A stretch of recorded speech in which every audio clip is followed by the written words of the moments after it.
Hola Madridistas, welcome back to another episode of Let's Be Real podcast. I must say this is a missed opportunity. Personally, um, we should have we should have capitalized on a good segue that we created for ourselves. Kind of towards the end of the first half, early in the second half, we had them between our teeth, man. But yeah, we couldn't really push the initiative home. That's my sole gripe from today. Apart from that monstrous performance from so many individuals that I thought would actually not show up. Honest to God, I was fearing the worst. But yeah, like a couple of big performances that really proved me otherwise. But yeah, big up the panel, man. How are you guys doing? Jacob, I'll come to you first. I'm Thoughts on the doing game? doing good, man. I really enjoyed the game. Yeah, it is a shame that we didn't push a bit more, but it is what it is. I'll take this result over, you know, a loss any day. Mm, fair, yeah, level-headed assessment right there. Farouk, bro, what did you think, man? Yeah, man, I couldn't, agree with Jacob more. It was a good game, and I enjoyed it. Very good performance.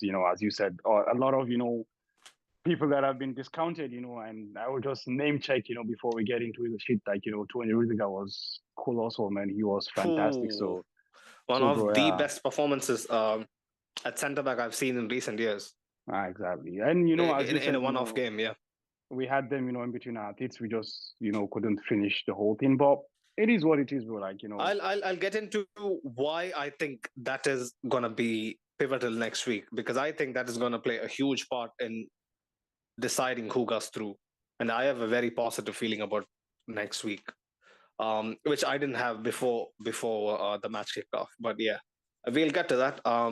Javier, ¿cómo estás? Tell us, man, how did you see the game go? I mean, I will agree with all of you. It was if we somehow can talk about neutrality, this is a semi-final of Champions League, very enjoyable game. Very, Like very, yeah.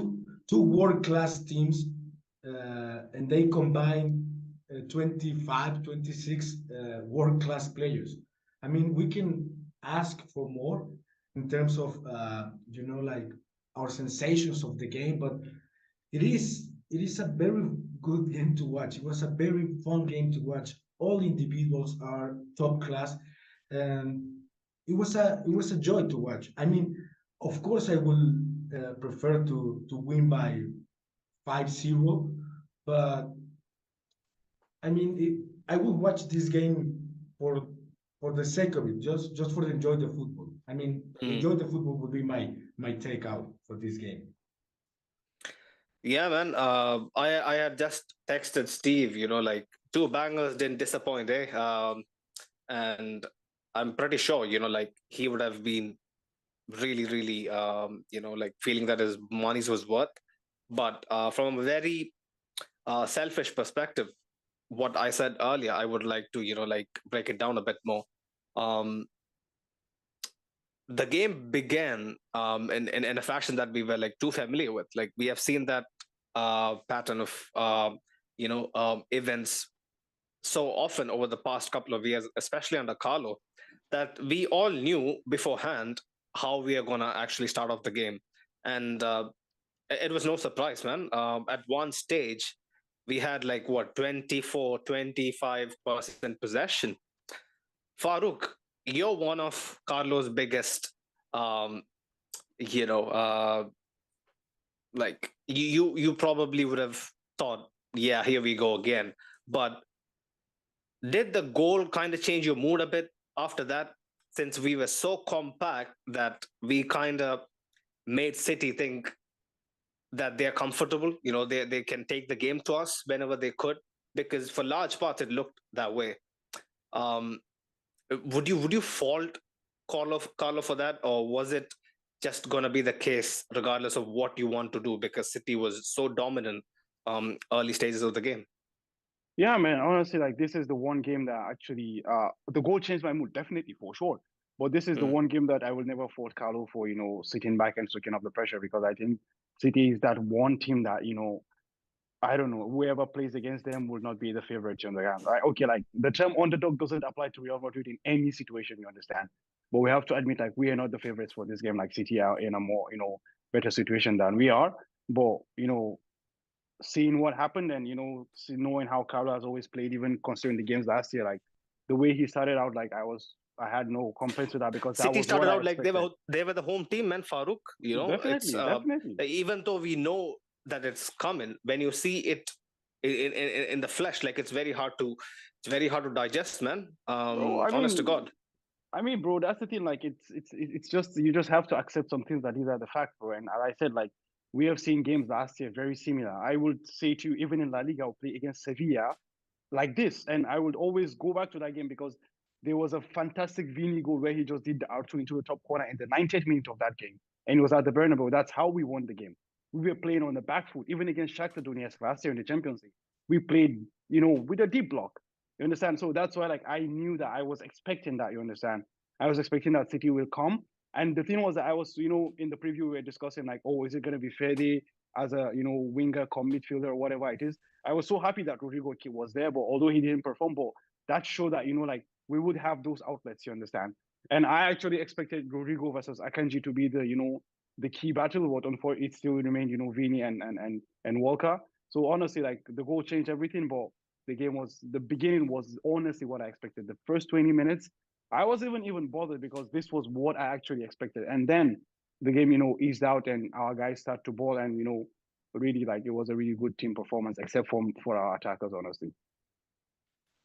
100%. When you mentioned Vinny, I remember there was so many instances where I thought, there was clear instruction from Carlo and a clear tweak in how Vinny utilized the wing tonight.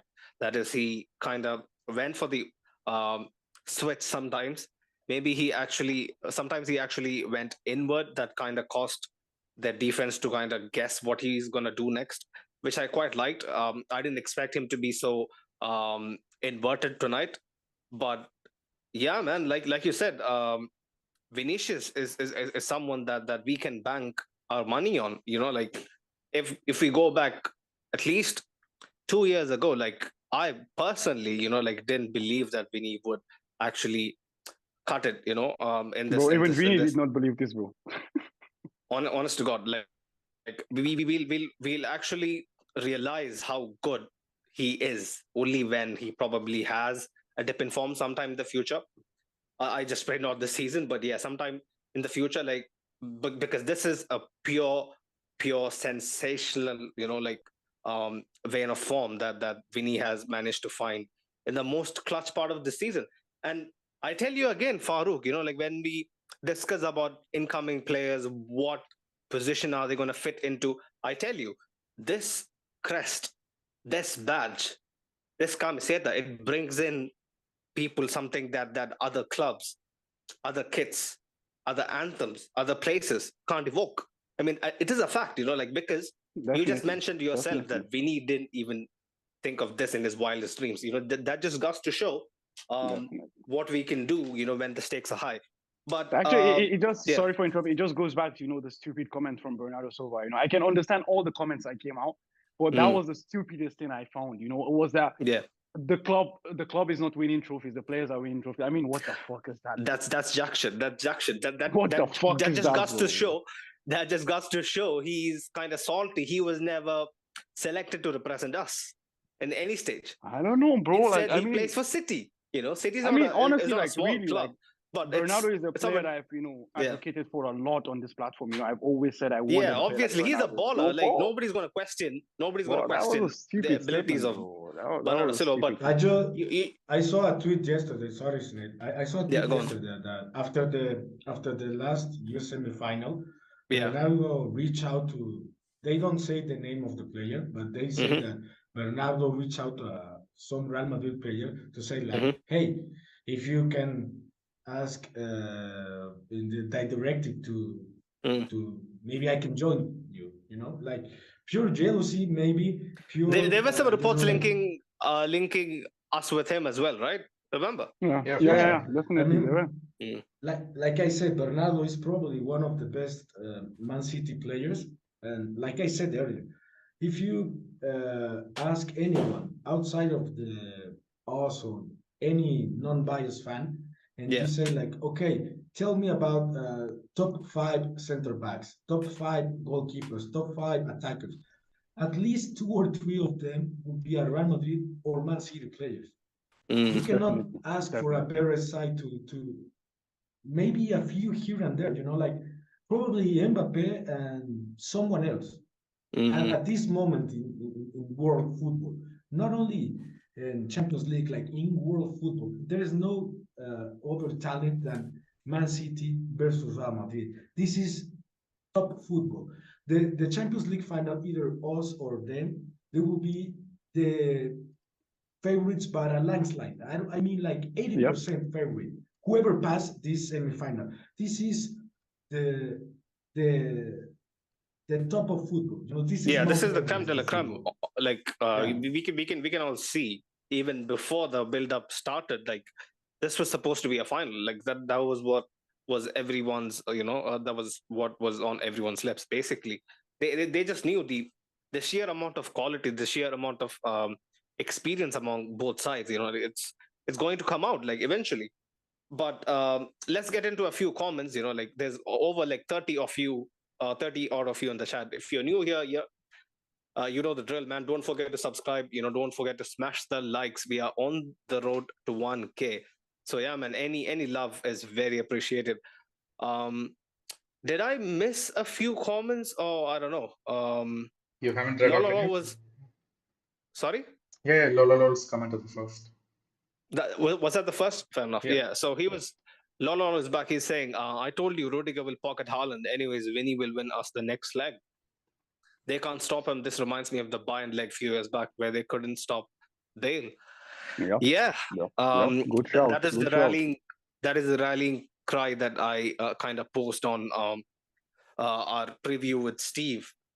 We have been here before. We have been in similar circumstances before and went on to actually kill off the tie in Un- moments. Unfortunately, Sunil, we have never been in such a situation. We have played 6 games that we have won the first leg, and we have not won the first leg at home, and we have never proceeded in any of them. Whenever we So now didn't win the first leg at home for 6 times, I saw just the stat earlier, just after the game. 6 times we played, we didn't win the first leg at home. 6 times we have been eliminated. But then there were away rules back then, so that can be also something. Away goal rules back then, so that doesn't set a good precedent. But in my opinion, like when we have a chance to rewrite our own history, we always tend to go through and do just that. We have actually shown the cojones to actually go and just prove them wrong again. That is the only thing that I would request from these players. Like just what you said, Carlo and the dressing room and everybody involved in the setup right now would be looking at that stat, putting it up on the whiteboard, and asking the players to actually by heart that mantra. Like just get that, drill that into your head. Like you got to understand what you're up against, what the people think that is going to happen. So I think there is so much more added incentive to actually go do something historic. This stat is another worrying one. 25 games in the Champions League unbeaten at home for City, and that it's not normal numbers. I'll tell you, I'll tell you at least that, because on paper they might not have played the big shots in every game, in those 25, but still to be so dominant at home just goes to show, man. When we scored the first goal, it was the first time since February they went behind in a game. That just goes to show. I'm telling you, even City fans are on here, I know, but you can't deny the fact that sometimes the level of dominance you have in games kind of make you take a seat back, man. Honestly, it's just like when I dominate in FIFA. When I'm up 2-0, bro, I am doing the shit Vinny's doing. He doesn't know it's a Champions League semi-final. He's doing a rainbow flick. That's basically what City does in their brains, in my humble opinion. I've seen them for quite a while now. In my opinion, what Barcelona also used to do, under Pep Guardiola, because I've seen a lot of Clásicos where a lot of heavyweight tussles at Barcelona were involved in, not just Clásicos, big Bayern fixtures, Chelsea But fixtures. the difference Yeah. is this, like Yeah. Pep had Messi at Barcelona, honestly. So actually, for that's me, the thing. That's the this thing. is, So they can this is actually one of the relax and reasons still why, win. yeah, exactly. This is one of the Yeah. reasons why actually I kind of feel a bit confident going the second leg. As you said, like Mm. the point is like, we are not rookies, man. Like we've been honestly, here, honestly, done like that. if understand? you remember Farouk, like after the first leg, I was shit scared last year, but that's not me this year.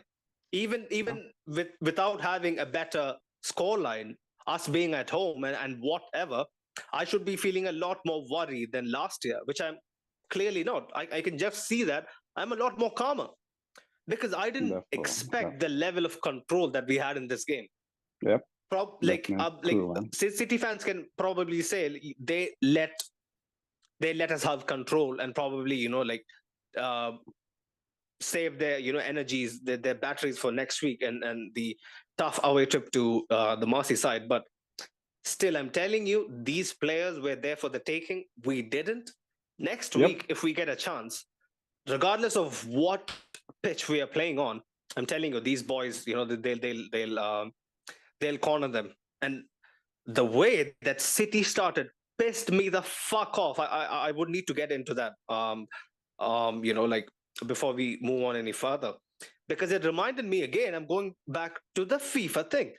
When you're too fucking comfortable, I just keep my joystick down. When I'm so confident that I'm gonna skin someone, I'll just keep my joystick down and watch the player stand still.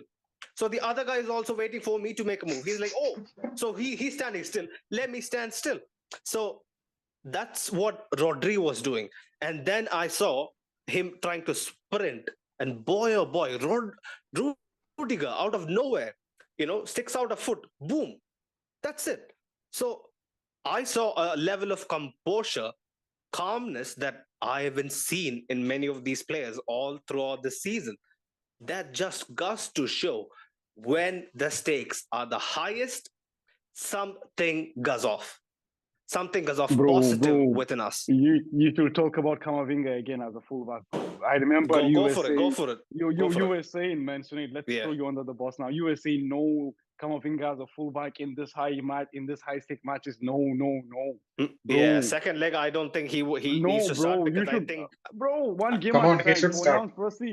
Fernand apologized to in my humble opinion. Let me land. So no, before you land, firstly, let's put it on the record. You apologize to him for staining his name. Firstly, what the fuck? This guy right here. And then we can talk about. He's a serial offender, bro. He's smiling. He's giving the prep talk now.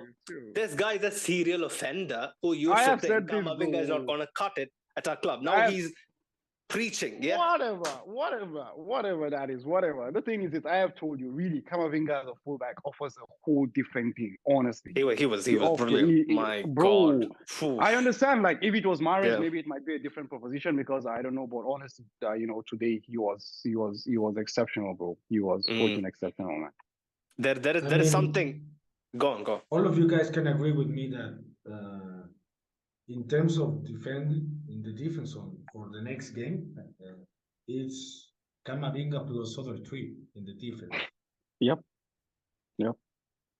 Because if you ask me, and I will segue in my favor to say like once I think I'm the only one that support Rudiger from the whole season. And I said, this man can deliver. Not the I day. said it. Of course it's the day. Of course, exactly. What other day will you get, bro? After 190-minute performance, I don't think we should. Rudiger is gonna go and shoot his pants against Getafe, man. This is the day he has to pick up the man. That's a fair point, That's a fair point. Yeah. I mean, so if you ask me, I still don't know if this current Militao would be better for the game against Man City. Honestly, see, that's one of the things, because I that's would why back up probably this. Yeah, I would probably back up my Alaba plus Rudiger.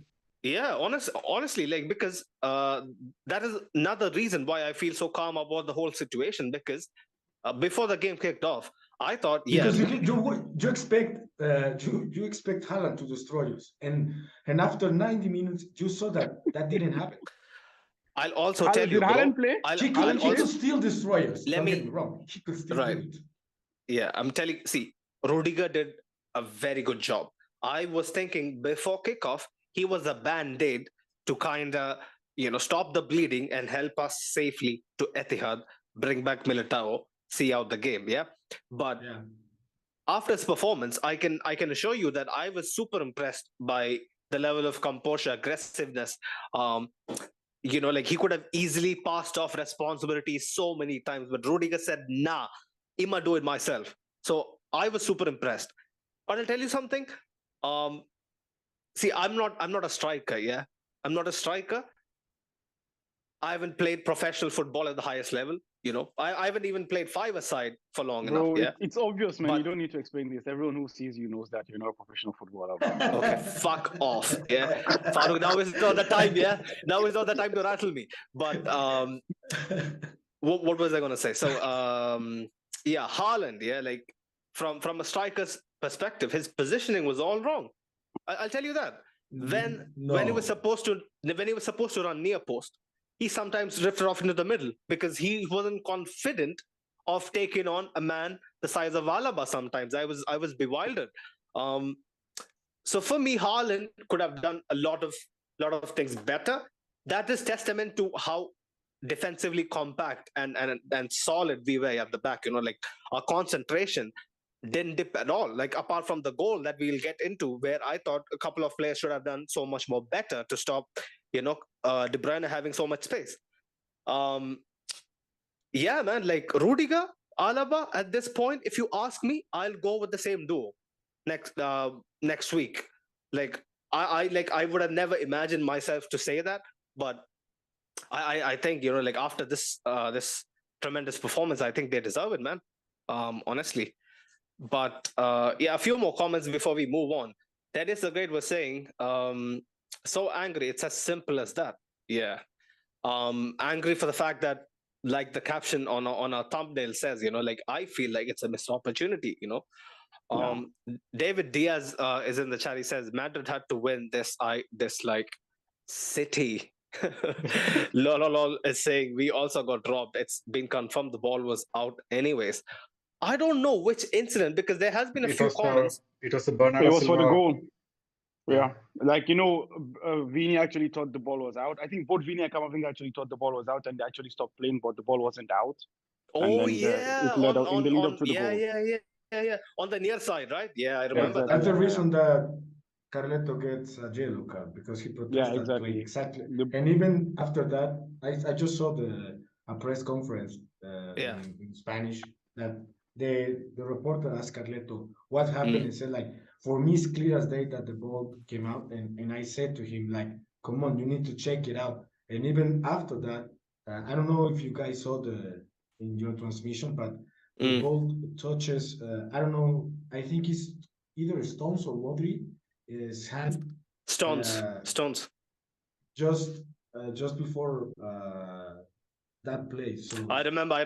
There were so many instances, but come on, man, you can't give that as a handball. Like, no chance. The thing, Sunil, is this, like, they didn't check it. That's the thing. That's the report that we're getting right now. The ball went out, bro. Oh yeah. I mean, it was a goal. I was talking about the handball. Okay. No, not the handball. The ball outside. Yeah. I agree with you. Like, handballs are literally these days. No one knows what's a handball anymore. You understand?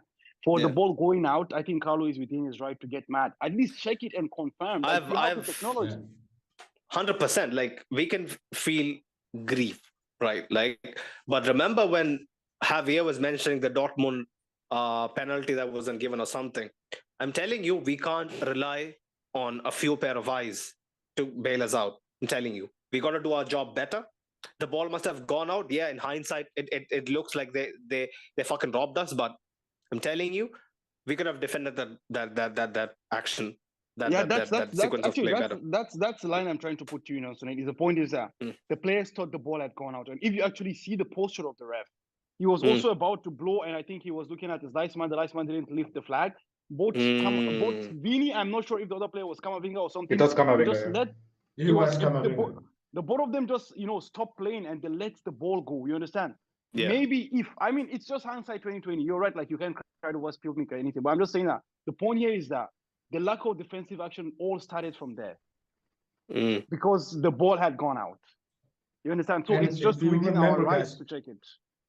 And Yeah. also, I know what you say, like when no one knows what a handball is right now, but it Yeah. was a consecutive, like missed calls by the referee because it was two potential handballs. I wouldn't say either of those were a handball. No penalty for me, either of Yeah. those, but it was increasing the moment that the animosity against the referee, either also a tackle by Rodri against, I think it's Rodrigo, that wasn't a yellow card. I mean, the animosity was against the referee at that moment. And like you said, Bini completely stepped down, and Camavinga was the one that crosses the ball. I'll just go out and come back in. Yeah, guys, my app just crashed. Yeah, just give me a second. Okay. But I'll go ahead and read some more comments until he's back. And Sports TV said, "Hi, big up. At what moment did you feel you would concede?" Faruk, you want to take it? I'm sorry, I couldn't get that. Oh, so he asked, "At what moment did you guys feel like Madrid would concede?" He's a City fan, I guess, but he has a Chelsea I logo. mean, the point is, if he has actually ever seen our podcast, he know that we are never advocates for clean sheet. So I had no issues. I had, and honestly, playing against Haaland, although he didn't, show up today, or rather, we caged him in a very good way. Actually, before the game, I had a conceded in my mind, honestly. But I had us winning the game, by 1 goal. I was expecting a 2-1 victory, honestly, but it just didn't happen. But yeah, man, I mean, it's not a shame to concede to City, bro. It's just the fact that as I think Lolo said, like it's a missed opportunity, bro. Like we had chances to get things done, but we didn't. But do you guys think either City, the most like Man City fan, will expect a clean sheet against this Madrid side? I mean, I can only guess that both of us expect that we are going to concede. You have Haaland, Exactly. and we have Bini. You have, like Kevin De Bruyne, and we have Modric. You cannot expect that Thibaut or Ederson or anyone keep a clean sheet against these monsters. This is just it. Exactly. It will be a trade of punch, all true and true. I wouldn't expect either because these two teams don't know how to defend as well as they know how to attack. It is always going to be, it was always going to be a very proactive outing from both sides. Like there was going to be goals galore, but I think probably because it's away. If it was Etihad like last year, it would have been a much more open affair. But since like both teams kind of, we could see, like both teams kind of, wanted to see the game out, like post the 75th minute, I think, for large parts. So yeah, like I said, like if City actually had maybe, like attempted to have a go for it, we could have actually probably, like finished them off, like maybe scoring another goal. But Sonny, would you agree with me that if you're gonna trade punches, I would rather have that odd because for us, it suits us. It suits us. Yeah, but for us, it's better to play. You attack me, and I attack at you. Because if we somehow play what Man City wants, it's complete dominance of the ball, and then give the ball to Haaland. But if we trade punches, I would love to watch Bini against Walker, and then watch Rudiger or Militao against Haaland and that, because the game could easily end up 7-6 or 3-2. I don't care. It will be a good setup for our kind of football. We play counter attack. They don't. 100%. Because you could see, like when they saw that out of the 1 or 2 chances we got an opportunity to, take a touch and turn and play someone in, they knew, okay, oh my God, this is fucking deja vu again. We have seen this sequence before. That's what I was seeing from my couch here. like I could see in their body language that City knew this story, was all too familiar. And before they could even blink, we scored. Like let's probably, like if you want to, let's move on to the goal. Yeah, Camavinga plays a nice little neat 1-2 with whom I can't even remember at Modric. this point. Modric. Sexy 1-2. He's off. He plays Winnie in. Everybody's expecting Winnie to take a touch, go out wide, and probably cross it in, because that is Winnie's, MO. That has been Winnie's bread and butter, for 2 years, like where he can skin opponents out wide. But what he does is something extraordinary, because that is one of those few moments where you literally lose your senses, because I didn't know what I was doing. I knew for a fact, I saw that goal, I ran outside. There's a friend of mine who lives next door. We hugged for like 5 minutes. That's what happened. Like I couldn't even see the fucking replays. That was that fucking good of a goal, because the thunder cunt with which he actually strikes it makes Edison look like an average keeper. He's one of the greatest goalkeepers, in the modern era when it comes to reflexes. He didn't stand a chance. Let's talk about the Vinny goal, man. Like I'll come to you, Jacob, first, yeah, like because you were there with the watch along as well. Walk me through it, man. Like we have seen this occur so often now. I kind of believe Vinicius has an elite scoring boot finally. I mean, you could say that, yeah. Okay, so before coming into this match, would you have said, hey, like if you saw Vinny take that shot, 9 times out of 10, like it would have been a tame shot, or the goalkeeper would have saved it. But I couldn't believe my eyes, and for the watch along, I'm telling you, bro. yeah, Last year against Sevilla, the goal that Farouk was mentioning, that was the time where I thought like what you just mentioned.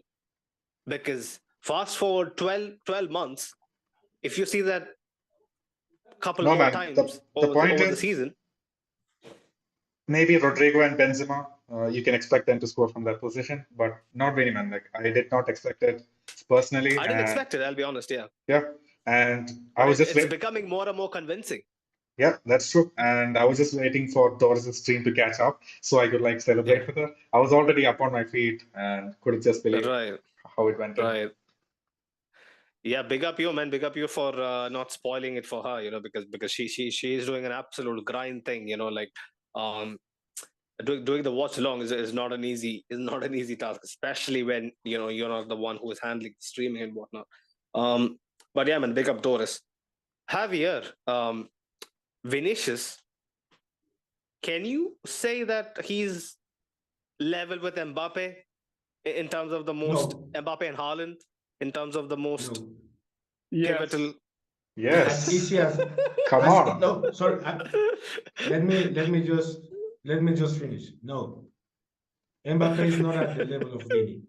Exactly. Come on. Oh, yes.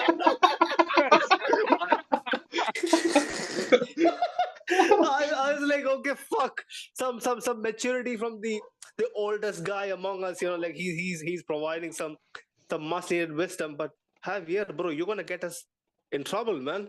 Do you want to really go there? I'm not. Fair enough. That's the difference between competing in a high level team and competing against PSG. We can all saw the potential that what Mbappe had, and I still think he can reach out to his full potential, but he needs to leave. And Bini blossom in our side. Bini is the reality. Bini is what is next in football. Bini and Haaland. Forget about Mbappe. We can talk about Mbappe when he came to Madrid, when he goes to City or Liverpool or whatever. You cannot talk about Mbappe being the best in the world while he plays in PSG. As simple as that. Bini is what's next in football. Period. He will dominate football for the next 10 plus years. He's just a few seconds before Jacob and you join the meeting. I was just talking to Farouk about.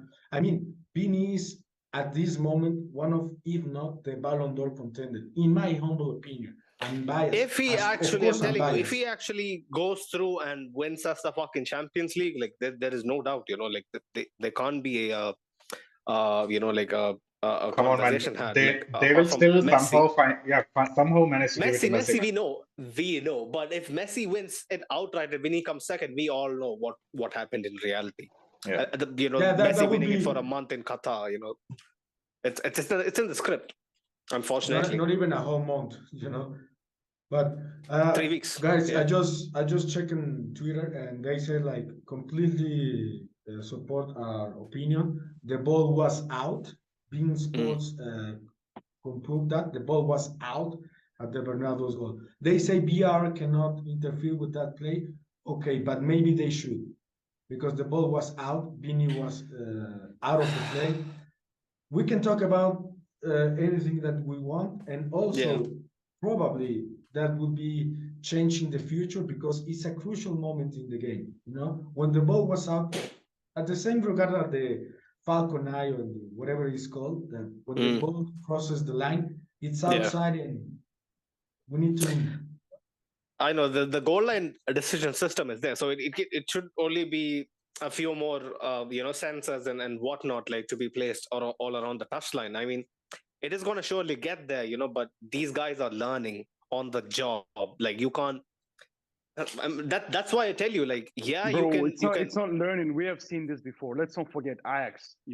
I think Ajax was 2019 or 2020 at the Bernabeu. It was a ball that crossed the line.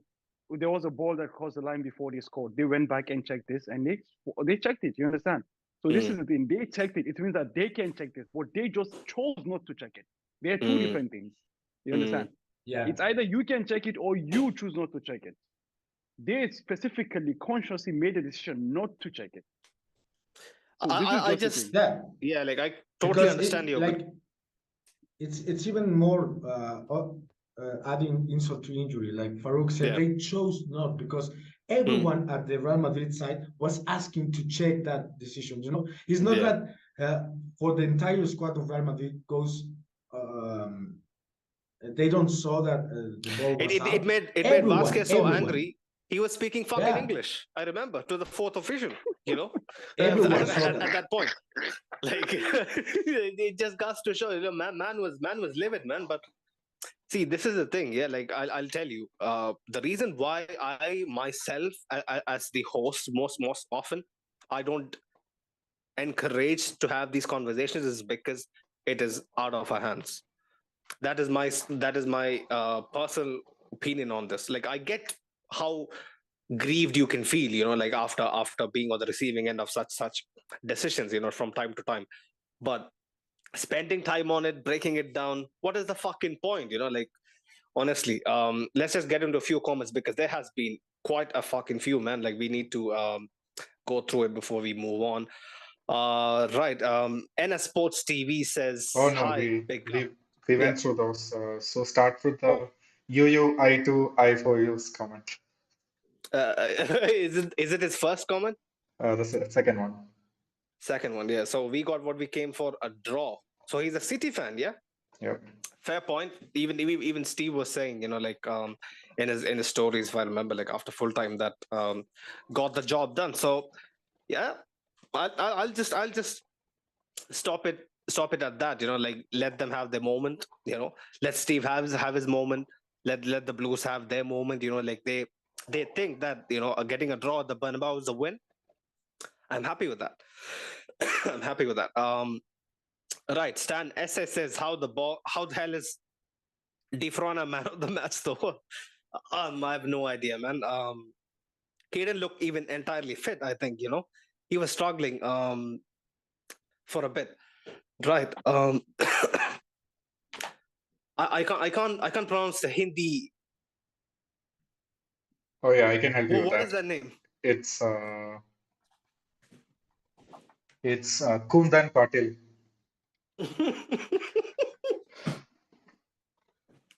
Jacob with the easy pronunciation, but he says only Camavinga played excellent. Right. Let's get into Camavinga, man. Who wants to go first? Is it Farouk? you want to break his performance down a bit more. I felt like he could have avoided that yellow. A couple of times I felt like, um, when he was kind of shifted on into the midfield, when Nacho came on, he looked kind of nervous and tired, man. I don't know if it was just me. Yeah, man. I mean, that's the one side, that we've always talked about for Camavinga. But honestly, he's still so young. I think he's still just 19 or 20, if I'm not mistaken. So the thing is that that those tackles are part of the reasons why at least I fell in love with him. Like that aggression that he has to the game. So he still has to find a way, to refine that to minimize the yellows. Because when he got the yellow card, the first thing I thought of was that okay, he misses the final. I mean, I don't want to jinx it. We hadn't there yet. But I'm just trying to point out, for a perspective, for example, when Kroos got the yellow card, I actually wasn't, I didn't think about that. But directly when Camavinga got the yellow, the thing that just came to my mind was this directly, understand? So I totally understand what you mean by that. And I agree with you that the fact that the yellow was a bit needless, honestly. But I wouldn't want to, focus on the yellow and take away from him. As pointed out earlier, like it was a fantastic, exchange of interplay between him and Modric, in the lead up to the assist. Obviously, Vini did the whole job there, but I felt like it was a really good and strong performance from him, honestly. So many times he was left alone to deal with a lot of lot of stuff that City had to throw down our left flank, like Bernardo Silva, sometimes KDB doubling up. He was so fucking composed, man, for a 20-year-old playing out of possession. I mean, it's not, clearly. Forget about even the composure, the interpretation, because Camavinga actually is playing like an inverted fullback. Honestly, like we don't give this kind of credits. Maybe I will actually be the one who is at most fault for this, but like we don't give this kind of credit to our team because we just think that as Jacob says, it's just the power of friendship that wins us games. You understand? But honestly, see that is deflection tactics. Honestly, that is what I promote because I don't want people to think we are some hot shots. Honest to God, I mean, it's not about that. But when you watch Camavinga, especially to the honestly, like there were times that there were no times like I think around 50% of the time he was in the central areas. Similar to what Pep was doing with Zinchenko in the past, what Arsenal is doing with Zinchenko, what he had done with Philipp Lahm, what Joshua Kimmich had done. You understand? But we don't put this guy in the same bracket as those guys. We kind of play him down. We kind of play down. The way he interprets the role. So honestly, it's not us converting Lucas Vazquez to a fullback to do George of no. The intelligence that Camavinga shows, it shows that he's not just muscles without brains. You understand? Because honestly, you can easily miscategorize this. You think that this guy is just a Michael Asian, that he's just gonna do the dirty job and he can't do jack shit. But that's on the field intelligence. At the age of 20 to be able to understand the awareness and actual most of the times it's when you actually see really, really good footballers, like they have the ability to see all around the fucking pitch by just being, like I don't know, while see when I watch Camavinga, he knows who's near side, who is far side, who is trying to go in behind, who is trying to come short, who is who is attempting to look for a cross, who is making a run in behind. He knows everything, man. That just goes to show the awareness that these elite footballers have. Like Modric, Kroos, these guys have been doing it for years, right? And they have done it at the top for the longest while. So it is expected. Camavinga played at Rennes, right, where he was supposed to be the next big thing. He had a good few games. I still remember he broke into the scene with that man of the match performance against PSG. But when he came to us last year, so many people were doubtful about his temperament, about his game management skills. Like how he would just launch into a tackle, get an early yellow card, and put him and the manager and the whole team under pressure immediately. So what Carlo could have done would have been if we play along with the script and kind of think about, you know what, Carlo is a good guy, as for how it looks from the outside. He puts his arm around the guy's shoulder. He says, you know what, you're on a yellow, play it safe, go for it. You know what he did? He hooked him off without even thinking twice, thrice. He just said, you're coming off, like there is no two ways about it. Yep. If you do that again, you're going to come off next game as well. And he kept doing that for like 4 or 5 games. And then we started seeing Camavinga grow into the player that he is now. So I'm super fortunate that, you know, like I've actually been here to witness, you know, that slow progression. I'm telling you, Camavinga's rise to fame hasn't been easy at all.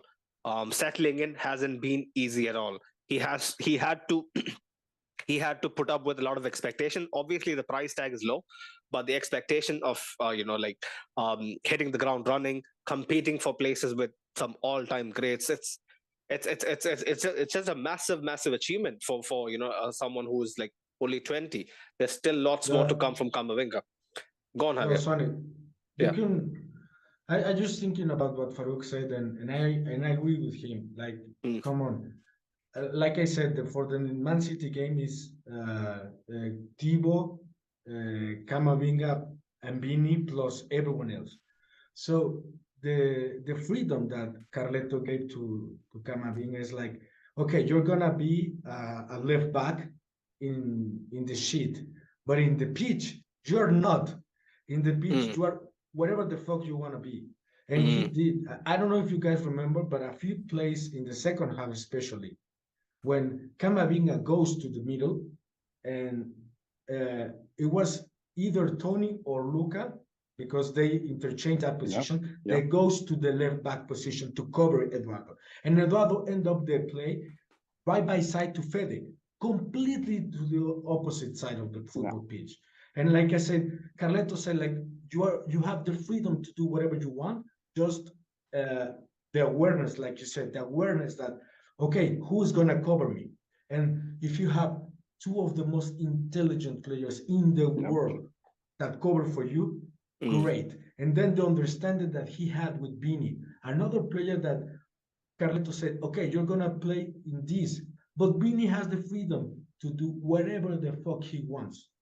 You know, attack in the middle, attack down the right. Yeah, sometimes I saw him pop up on the right. It's insane. Try to dribble a billion players. Who cares? They have those two guys have the freedom. Plus Fede have the freedom to do whatever they can because Fede out of physical dominance, Eduardo out of intelligence, and Vini out of talent.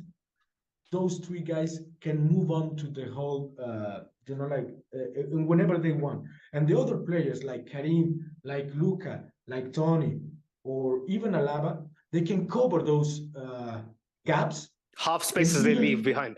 Yeah, if you remember, like there was a point where Camavinga basically shifts into midfield and Modric is playing left back at one point, you know.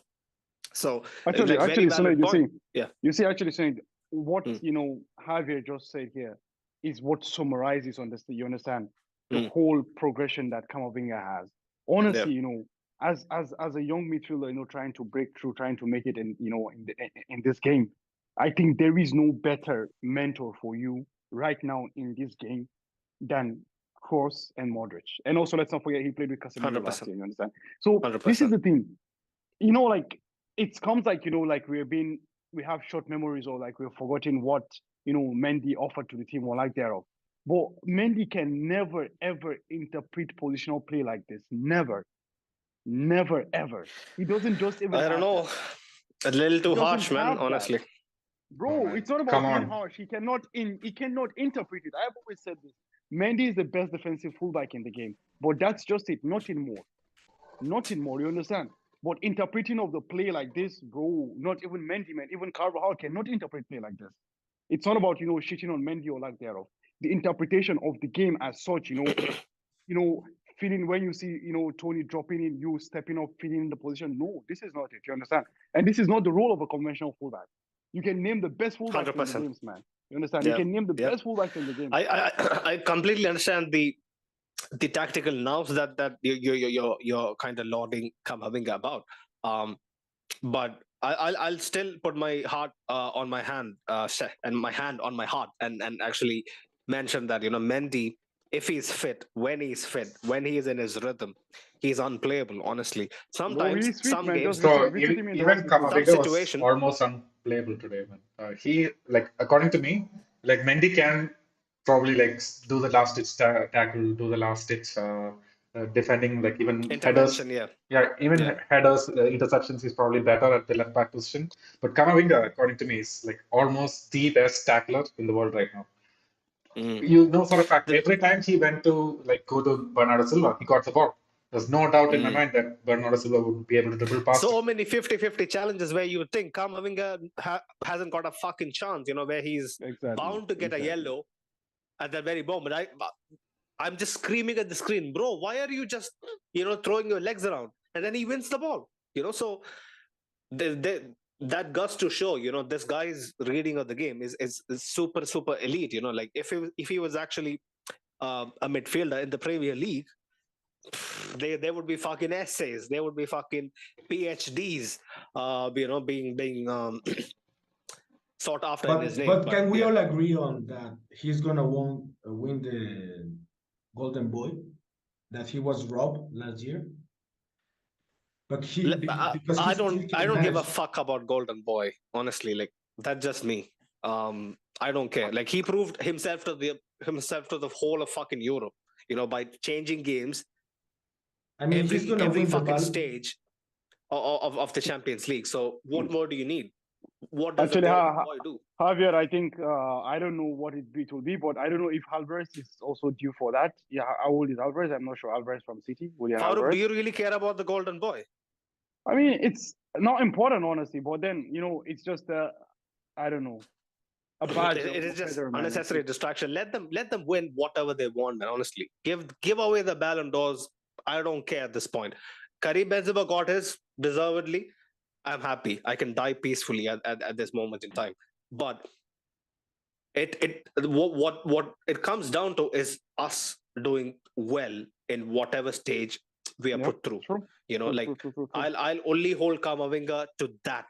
And I'm pretty sure nobody's gonna fucking mention about Pedri winning the Golden Boy or somebody winning the Golden Boy if they don't have a good few seasons to back it up. It is just pure facts, man. I2I4U says thoughts on your right back, how he was not booked.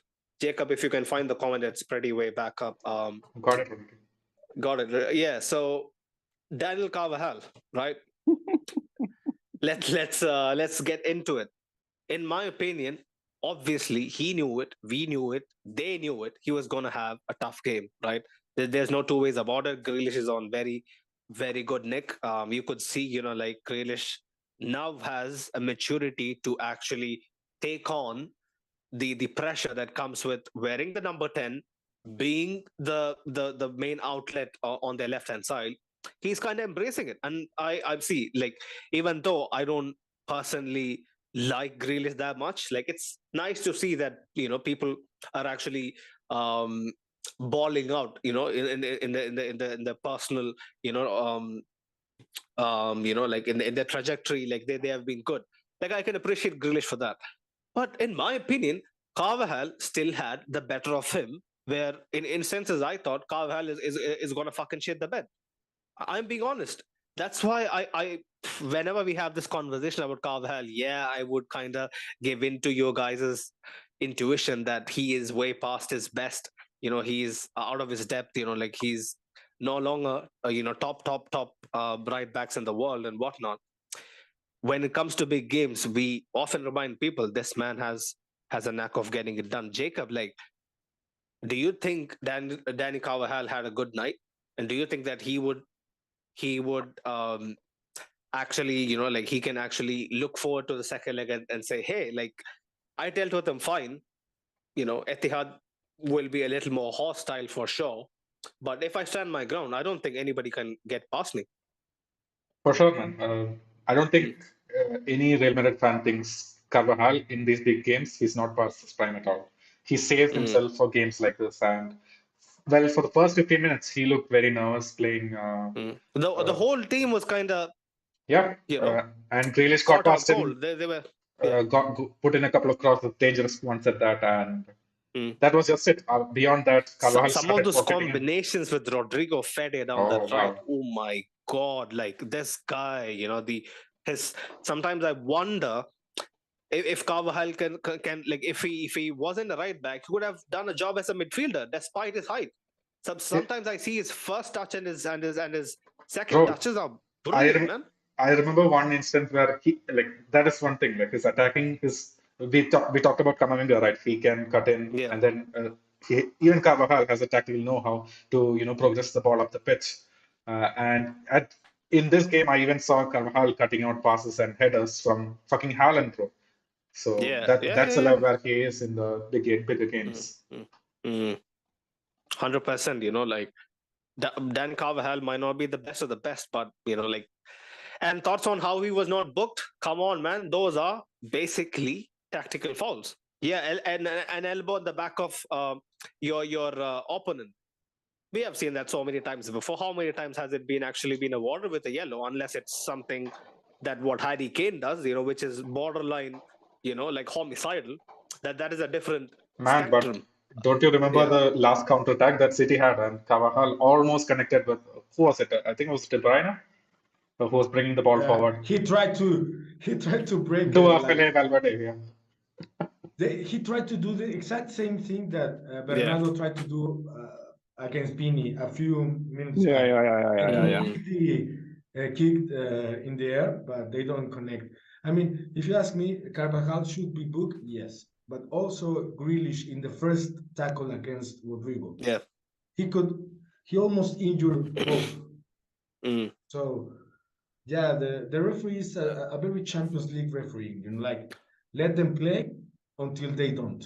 The referee, not a fan, not a fan. He can go fuck themselves because honest to God, I'm using this honest to God so many times because I'm so fucking vexed sometimes when I see inconsistencies or basically just like what you said.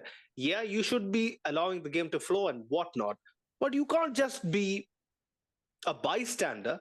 You gotta actually sometimes take some, I don't know, some responsibility, man. Like honestly, like tonight's referee wasn't too great. Yeah, Patel is in the comments. He says real playing with only 14 core players. Bench sucks, man. Yeah, we have been talking about this for quite a while now. Like it's not a new uh new thing for us. Unfortunately. But also, Yeah. sorry, Sunil, but they praise City a lot by the depth in their squad, and Mm. I think Guardiola didn't make a change. Nah, man, the Oh, Balfour didn't change anyone, bro. It was a complete 90 minutes from every fucking one of them. Bro, really? They didn't. Oh Yep. my God, that makes me feel so much better. I know But City fans might be that's watching, usual. but That's usual from Pep though. Like he goes games that he doesn't change anyone. Like it's not a new thing actually for him. bro, I see Haaland on a fucking double hat trick, he pulls him off. Haaland on a hat trick, he pulls him off. So, No, I mean so, I've so. seen a lot of big games that he doesn't change. I remember there was a game they played against Liverpool, and he actually just played everyone for 90 minutes in a title race. You understand? So I would say, I it's would usual say it for would him, have man. been wise to pull off a couple players and rest them because unlike us, they have to play a big game away from home Bro, at the weekend. Pep is so fucking scared of us. This is just the truth, whether you like it or not. Honestly, this is just it. He I doesn't want hope to I hope break we, what we is not shouldn't be broken. we shouldn't be saying such things. We'll wait for the Bro, second it's not. leg It's to it's. I mean, the end. point is, it's not about. It's not. I'm not saying we're gonna win. We can also lose the game. He can be scared of us, and because of that, that fear, he will beat us. You understand? But the point is that he felt that this is not broken. Let me just keep it like that. You understand? That Mm. was the thing. So like, because in the last, before we made the substitution of, in the 88 minutes, the game was just going without any, thing on any side. It was just a balanced kill. So I most likely felt like he was like, okay, let's just take this and move on and something like that. Right. Let's I guess move into the second half. Like after we conceded the goal, we were in an upward trajectory, right? We had a lot more of the possession, had an aura of confidence that I didn't see for the first, like opening 30 odd minutes, like where I felt like City are gonna fucking, like put us to the sword. But after we scored, there was a belief amongst ourselves, and you could see, like players were combining, switching up positions, like they were like 3-0 up. So I was very happy seeing that, and then we concede that goal, right? Farouk, I'll come to you. Yeah, let's keep that thing aside, where like we shouldn't stress on the ball going out of play. In my humble opinion, what happens after that? Rodri gets so much time to lay the ball off, right? Yep, they true. can combine, they can cut it back. The whole sequence of play just screams, yo, man, do something. Yep. Rudiger is struggling. Rudiger is trying to pull man's hair out and whatnot. But in the end, it was a very composed, a lethal finish from a man I hate so much. I'll be honest, I'm not the biggest KDB fan out here. I feel like he's just massively overrated, right? Like, City fans can come at me. It's just my humble opinion. I've seen enough football in my life to actually suggest that he might be a bit overrated in my humble opinion, but it is what it is. But Farouk, the goal could have been avoided. You can't take anything away from his finish. Even Thibaut couldn't stand a chance.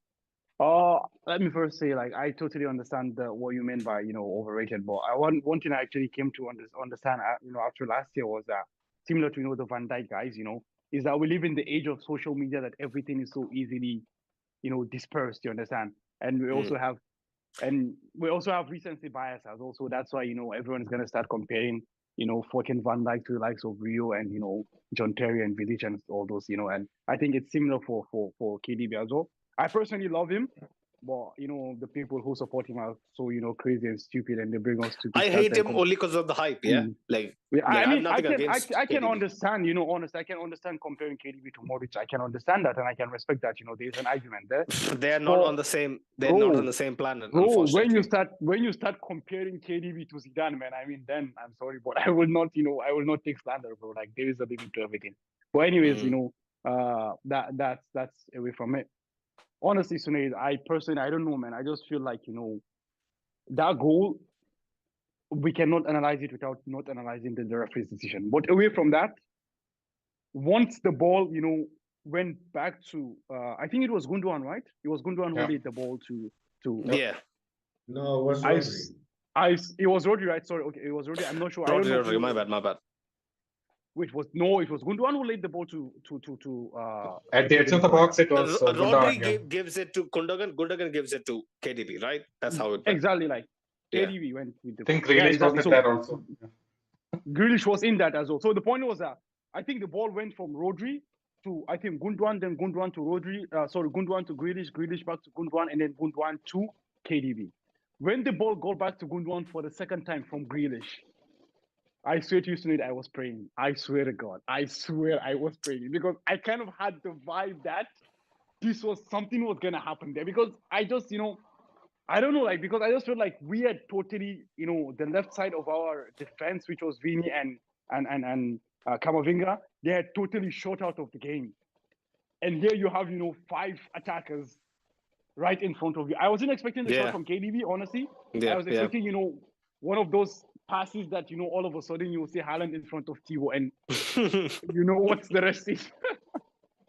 That was my fear, honestly. The writing was on the wall, right? It was 100%, bro. It was unfortunate. I mean, definitely there was some lack of well-deserved goal as well. It's a shot that bro, it was against the run of play, bro. It was against the run of play. Our goal was also kind of against the run of play, right? So that's a valid point, bro. That's a very, very valid counterpoint. See, but, we should have done so much better, in my humble opinion. We could have prevented that.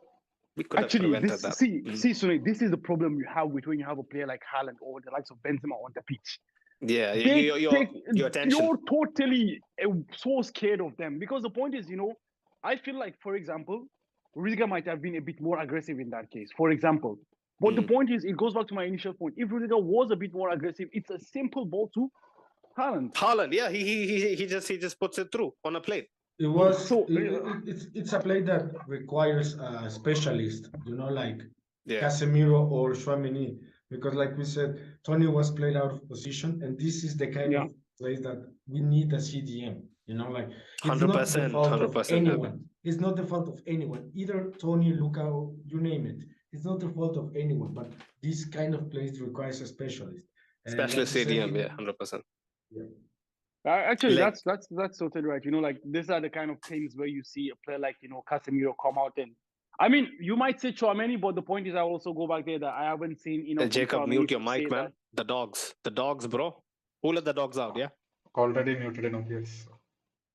Oh, okay, fair. My bad. I could hear it. Right. Go on, Farouk. So yeah. I just feel like these are the plays that Casemiro made. So yeah, honestly, maybe Chouameni will make them in the future as well. But I mean, there is no problem about that. But I just the issue just became the fact that a player like I just felt like the whole reason why no one was pushing onto to cover KDB was that I think they were all expecting or they were having the fear that I was having that the ball was just going to be to Haaland and it was just going to be a poke home. So yeah, and as you said, Sinead, like really credit to the shot. Honestly, like KDB had a shot a little while earlier as well. Like where Thibaut made a brilliant save. He saw it late, I think. Yeah, exactly. Yeah. So the warning signs were there. I mean, it's. I mean, we have conceded a lot of shitty goals in far worse situations. Like leading up to this game, that I can let it slide down to the sheer quality that KDB. The sheer amount of perfection that he puts into the shot. The execution is just too good, man. Too good. Right, let's just get into a few more comments. Hokage in the chat, he says, you should up the difficulty, mate. Yeah, he has this inside joke that I plays on, fucking amateur difficulty or something. Bro, when you grow some balls, yeah, get yourself FIFA and come play me, yeah? We'll talk then. Ryan McNair says, us played really dirty. Use? Use? Played... Oh, use. Oh, okay. He's... I think he's a Manchester lad. He says, you played really dirty, not sure how you're so confident, mate. Right. See, there is prime Mourinho dirty, and there is this. You haven't tasted dirty yet, mate. What is dirty, bro? Are these honestly, guys playing tennis or golf, or what are they doing, bro? I don't understand. I don't understand. We are gonna be the same, even what the hell is away at the Etihad, bro. Unfortunately, you gotta be ready for some test of metal that you guys are not used to. Like, I'll be honest. Like, I don't believe that we are gonna 100% go through, but I still do think we have a very good chance. That is just because our fans don't mention about other teams playing dirty, or like putting us. But actually, I don't know, man. Like, actually, this is when you said dirty. I don't even recall any dirty team. I don't know, man. Probably Carvajal winding up Grealish a couple of times. Maybe that's Grealish. This is who Grealish is, bro. Like anyone who watches the Premier League, even since he was at Aston Villa, man, he was a player that every opposition hated, but only his fan loved him, man. That's who Grealish is, man. He's a cocky bastard, bro. That's what more just. Hoke just posted in the chat, Haaland's dad got escorted out of a box at the Bernabeu for throwing food at the people. Really? It's all going off. It's all going off, yeah. It's all going off. So everybody's rattled, yeah. Haaland, his dad. Now who's left? The only guy I want to rattle is Pep, and he doesn't seem rattled. He's downplaying the whole thing. You got to beat Real Madrid to, win this, blah, blah, blah. We came here last year, blah, blah, blah, and all that. He'll do shit of the similar ilk next week, but like I hope our team sees through all the bullshit. Ashik is back, man. He says, so I thought Haaland was going to destroy Real Madrid. Where is that fat freeloader Rooney? I'm not gonna tolerate that. Ashik, we'll save it for next week. Yeah, until next week. But Sonny, if you allow me, go on. in the go on. I'd see like.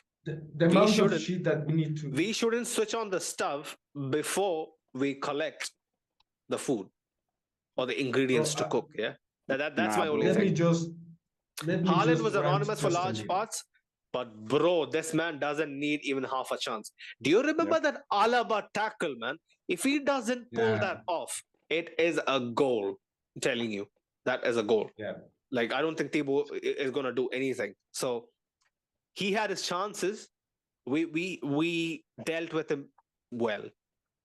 That's just it. Like, if you want to add something, Javier, go for it. If you want to skin him, go for it. But it's Javier's views, not mine. I would never. Because I've been humbled too much in life, I've been humbled too much in life to write off Haaland in the first leg. As a Dortmund fan, I cannot rule him out because I Yeah. saw what that this can make, and I still, even after the game, that we all hope that we came victorious to Manchester. I would Yeah. expect something special about Haaland, but Mm. no, I just want to rant just a little bit because Go on. the amount of bullshit that we as a Real Madrid fan need to pull up. I'm gonna here in Mexico, the transmission was by HBO Plus, and they somehow think that bringing Stoikov or whatever that guy's name is pronounced Stoikov. was a Was he a good Ballon d'Or fixture. winner? Yeah. But if you, it's a Barca legend. Yep. And he was trash talking he asked for a red for Tony Kroos. Like, and Right. sometimes I have the possibility to just put the The commentary? you know, like the audio from the pitch. I Yeah. don't have this possibility in the Champions League games, and I have Oh. to like I can only hope that the next week they could bring someone like Beckham or Rio Ferdinand to talk about a Real Madrid versus Man City side, because it's bullshit. It's like tomorrow they could ask, I don't know, a Juventus legend to talk about either side, and it will be even more Yeah. fair. I mean, I just want bro, to rant that. they're just paying money, and who is available, they just bring them in. But they yeah. have. I'm just watching the commentators. They have Ivan Zamorano on the panel as well. Oh, Zamorano as If well. you Yeah. have- Oh. If they have the possibility to ask Ivan Zamorano to come in, you know, Yeah. like a 100%. guy that He would actually know played better. for a guy that actually played for us, one yeah. of those sides. But Yeah. it is what it is. Fuck history, Stoikov. Fuck that guy. Stoichkov, you know, like he's kind of a bit of a forgotten guy, but yeah, he was brilliant in his playing days. Right. David Diaz was mentioning Benzema went ghost. Let's talk about Benzema then. I've been mentioning this year. He's not 100%. You know, he has been playing with injuries. He looks fatigued. Maybe he's playing through pain. You know, we all know that possibility is not out of the realms. You know, of actually happening. It can be a fair. It can be a fair assessment that he didn't have the best of his games, right, Jacob? Like, can you really pile on him? Like, no, man, of course not. Because compared to last games, of course, he didn't get 3 goals. But he did all the things right that a striker could do, considering the circumstances. City defense just 100%. marked him perfectly. With the chances that he got, he tried to lay it off, or he tried to play the pass. He made the right decisions. He just didn't come off today. And I'm not gonna like say that he went ghost. He tried his best, and I think in the Epic after he's gonna score now. Come on. He should be having one of the games of the season for us to stand a chance at the Etihad, man. Like, I can't stress this enough. Keep him away, put him away, wrap him up. You know, we don't want to see him. I don't want to see him at the weekend. No chance. Him, Vinicius, Rodrigo. Bring on Who else are we gonna Arribas. play? Arribas. Bring on Nico Paz. Bring on Pipi Nakata. Anyone, anybody. Get them on, throw them on, get the match done with. Who's it against? Fucking Getafe. I'm down with this thing if I see Benzema on Saturday night, man. Honest to God. Right. Patil says Rodri is in Casemiro mode. Not gonna lie, have been impressed with Rodri. I was never a huge fan of Rodri. Yep. For understandable reasons. You know, he's from Atleti and whatnot, but yeah, he was really the guy who was, you know, like pulling City out of holes that they themselves, you know, dug up. But yeah, like he was pretty impressive. Casemiro is having a bad week as well. I've been hearing not pretty stuff from the other side of Manchester regarding Casemiro. But UUI2 says people's opinion is that Man City play bad, but if you watch all our away games, this Champions League, that we play for the draw. That is also true. That now kind of seeps a bit of doubt into my brain again, because I've heard this from people. I've heard this from people before, about City, that this season, when they actually travel away, they have a different level of intensity compared to home. At home, they are an absolute fucking blitz fest. Like, not gonna put it lightly, they're just gonna come after you, wave after wave, relentlessly. They don't stop, you know.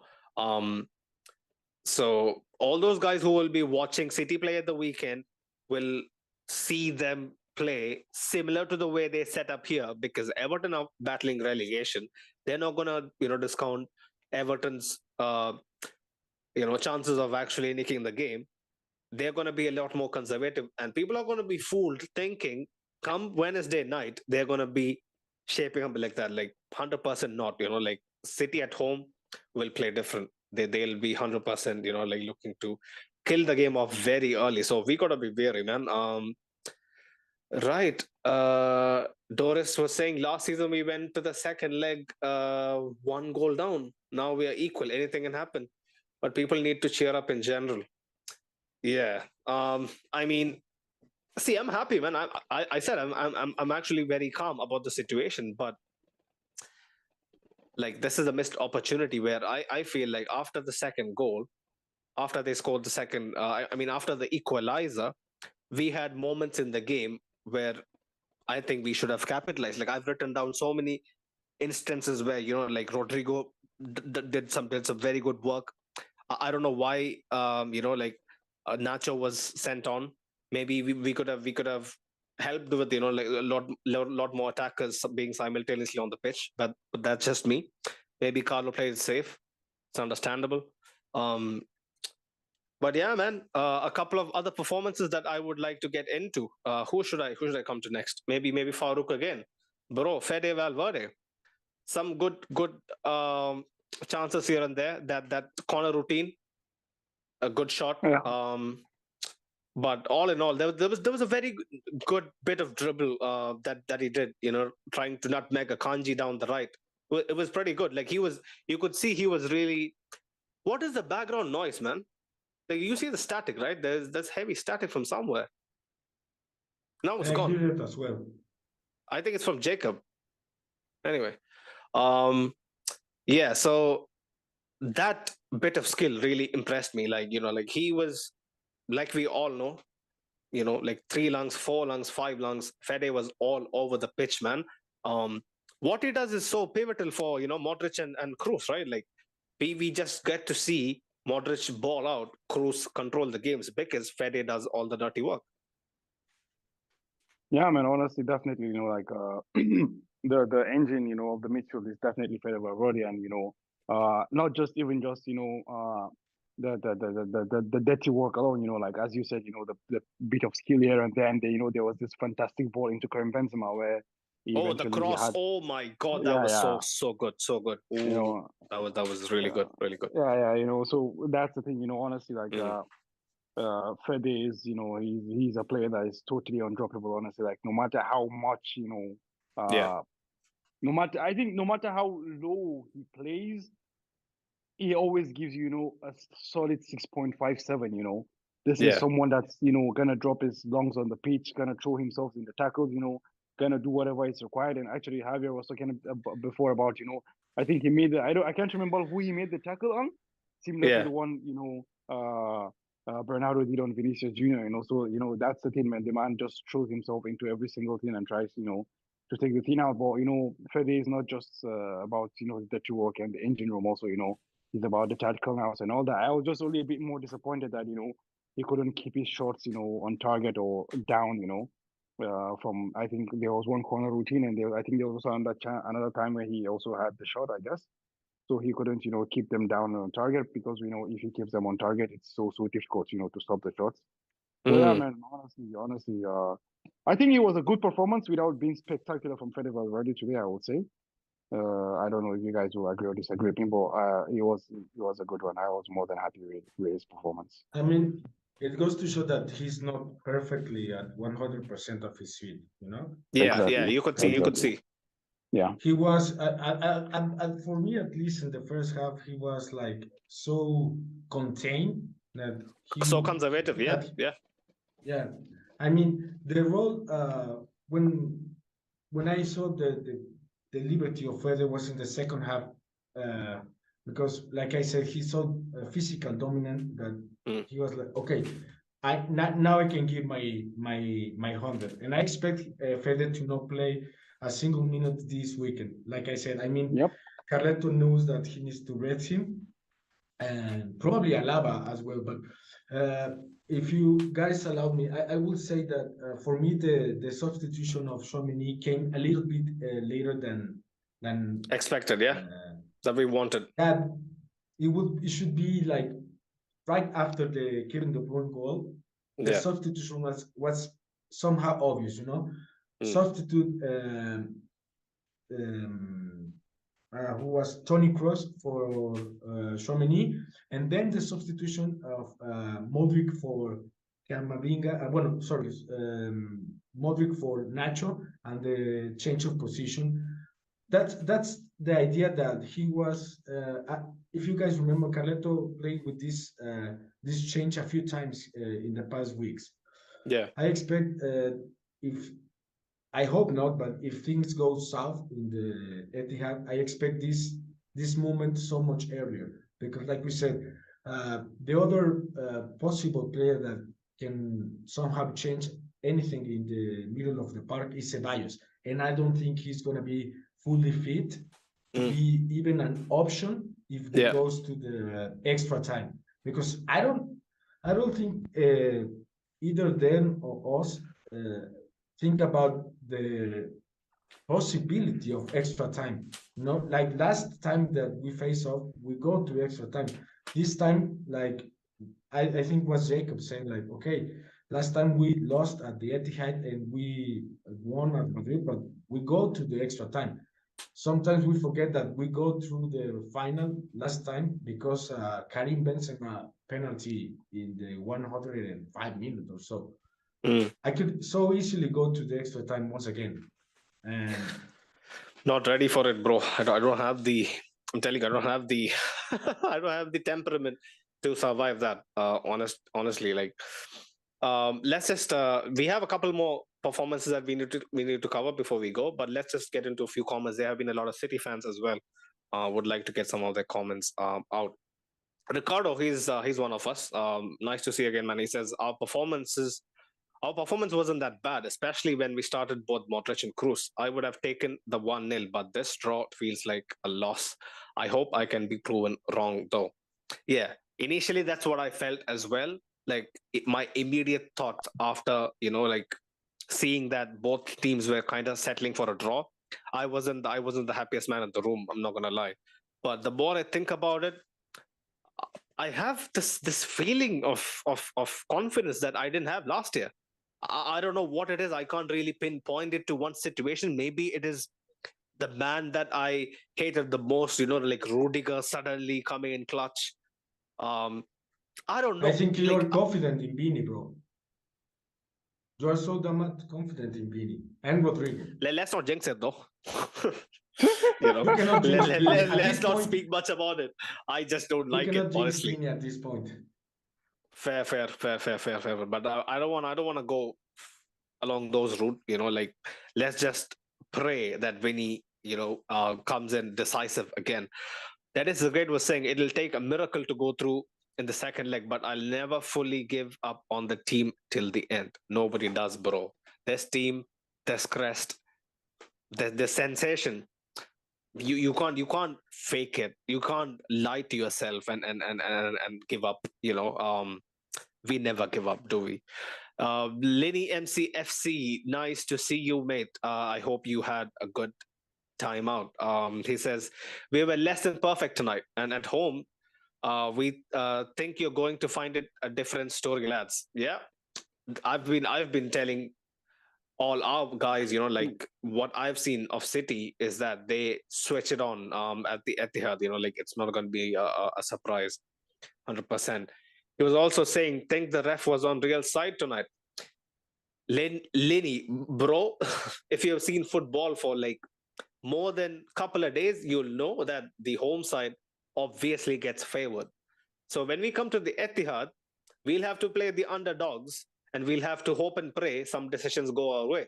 So that is just the way of the rule book, man. Like the home team gets few of the softer decisions they way. Like it's just part of the game. He also was mentioning Real should have had 4 or 5 yellow cards. Rodri should have got a yellow, I must admit. Right. That is isn't that a bad trade-off deal right there? You know, he's just admitting, yeah, like one of our guys would have taken a yellow, but you guys deserve like 4 or 5. I don't get that shit, man. The referee was horrific. Let's just shake hands on that. You say what, yeah? Lenny was saying huge result for it's Mojis actually. Mojis 2.0 is in the chat. He was saying huge result for City. The ref was poor. Missing calls on both teams, but we move. Went to the 14-time Champions League winners and they went up by 1 and we still got a goal. I'm confident we can win at home. Bro, I'm still hearing that static. Jacob, is that you, Jacob? Maybe it's my side. I can mute mine. Yeah, just mute and check because no, it's still there. It's still there though. It's not Farouk then. Is it Jacob? No, man, I don't. I'm seeing the OBS audio thing, and then so just it's doesn't move Javier, again. maybe. I don't know. Just mute and see, bro. Javier, quickly. Javier is muted as well, actually. So who is it? Is it Jacob? Can't you hear it anyway? Fuck I it. actually I still hear it as well, though. I don't know why.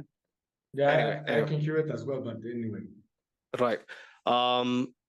Yeah. Mojis was saying, Lenny, we gotta believe. You guys gotta definitely believe, man.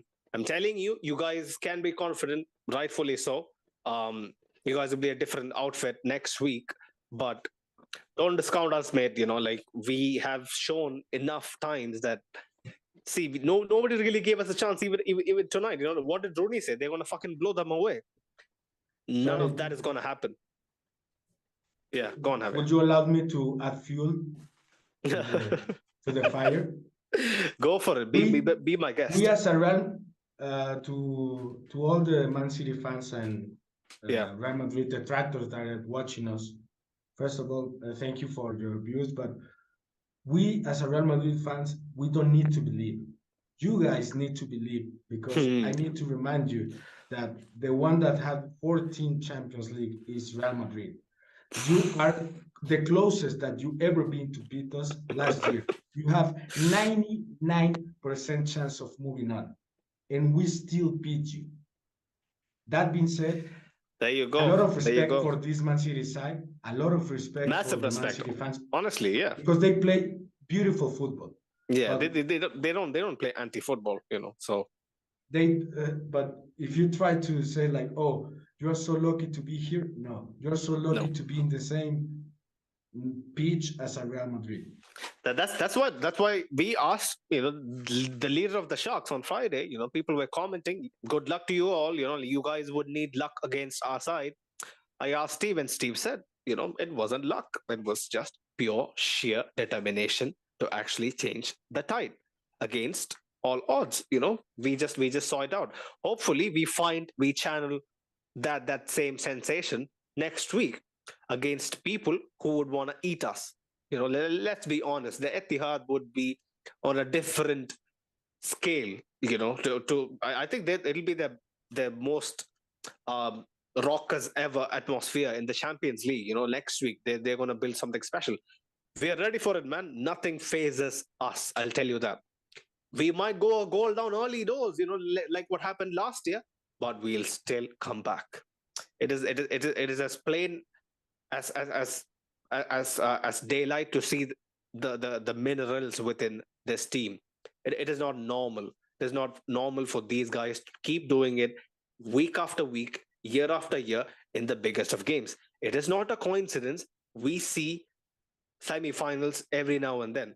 It is also not a coincidence Manchester City has been in 4 back-to-back semi-finals, like in the previous year. So both the teams, like know what they're up against. Like there is no beating around the bush, with regards to how the approach is going to be like.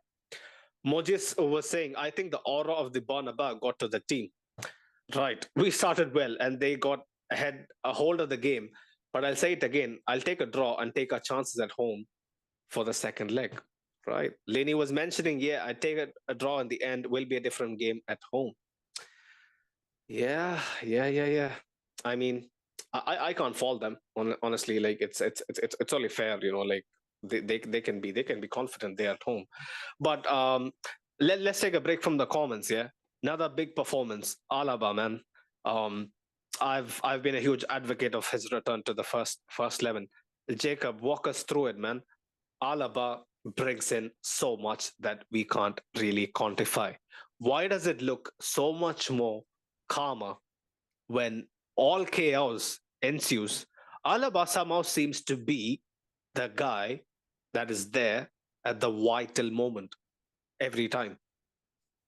Yeah, man, and it's not just with the defending and the organization that we know Militao can't do it, Rudiger can't do it on his own, and Alaba is the sole reason why Rudiger looks so much improved today. And beyond that, the midfielders, Camavinga, Rudiger, everyone can pass it to Alaba and they'll be 100% sure that he'll get the ball ahead of the pitch, and it just brings so much calmness and energy to the team that they have someone solid at the back to depend upon. And just don't get me started on like all the defensive actions in the last ditch tackles that he had to do today. He was massive. Right. Javier, Farouk, any thoughts you want to add on Alaba? Actually, I was, saying in the group, after the first half, like I think I'm not sure, was it Mo who was saying like Alaba? Rudiger had a good, performance, and jokingly I was, crediting that to the return of David Alaba. But I think honestly, I think the presence of David Alaba just gives, I don't know, a kind of leadership, a kind of assuredness. You understand? I never thought in my wildest dreams that I would be speaking about Alaba like that, because he wasn't, like, I knew he was captain of Austria and whatnot, but he wasn't the archetypal leader that we were used to, right, Farouk? Like, we had figures like Ramos, and when we compare it to them, Alaba was meek in comparison. But now it looks like this man, he steadies our ship, man, so much. So actually, that's the thing, the thing about people like David Alaba is this. For example, you can see it's the same thing. I will give you an example that you are very familiar with. It's like Zinchenko at Arsenal, These are people that are used to winning that, whenever they come into a team, naturally they just transfer this, But Zinchenko has been accused of crying and whatnot.